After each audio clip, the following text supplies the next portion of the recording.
been a lot more uncertainty globally, especially with these tariff announcements coming out of the US.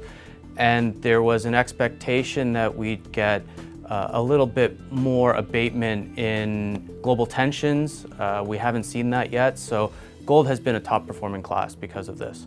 The central banks around the world have been buying quite a bit of gold. China Central Bank in particular has been buying gold for 7 consecutive months, which is a long trend compared to history.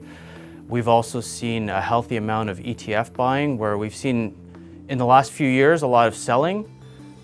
We're now at levels that we haven't seen in over 2 years. So ETFs, central banks, just lots of interest as a hedge against the US dollar as well. So where do we go from here? I think the problem is the tariff discussions have been dragging out quite a bit. And so one could make a pretty good case that inflation's going to start creeping back. As a head to that, we're probably going to start to see more buying in gold. At the minimum, I think we're going to be supportive of gold at current prices. And if things get worse in terms of tariffs or inflation, we may actually see gold move higher.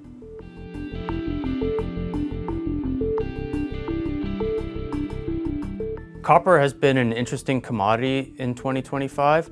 Typically it's somewhat stable, but it's been one of these commodities that have seen quite a bit of volatility. The US has talked about putting tariffs on copper. Now this is a very interesting move because the US imports roughly half of their copper consumption, but they have no real way of increasing copper supply, at least not in any reasonable amount of time.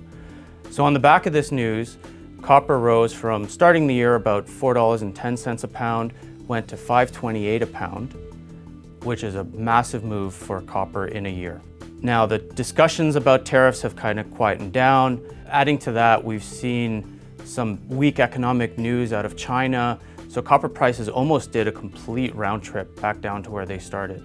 Now things have recovered.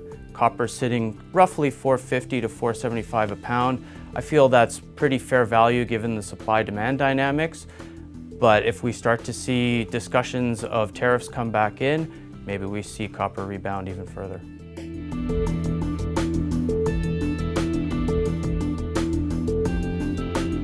Steel is a product that Trump really zeroed in on from the get-go. He put a 25% tariff on any steel products coming into the US. Now, steel is a bit of a different beast because the US can largely supply the iron ore, which is the input to steel, domestically. They don't have to worry about imports coming in from other countries. Why that's important is US domestic steel producers have benefited from increased steel pricing without having to deal with input cost increases. So they've been getting pure margin expansion, whereas global producers have had to eat those tariff costs to date. So they're actually seeing a bit of a margin squeeze. Where do we see this going from here? At the moment, it looks like the tariffs are going to be sticky. So I think that the spread between US domestic producers and global producers will probably stay pretty wide. If we see some negotiation and these steel tariffs come down, we'll probably see that spread narrow. But for now, it looks like the situation is benefiting US producers.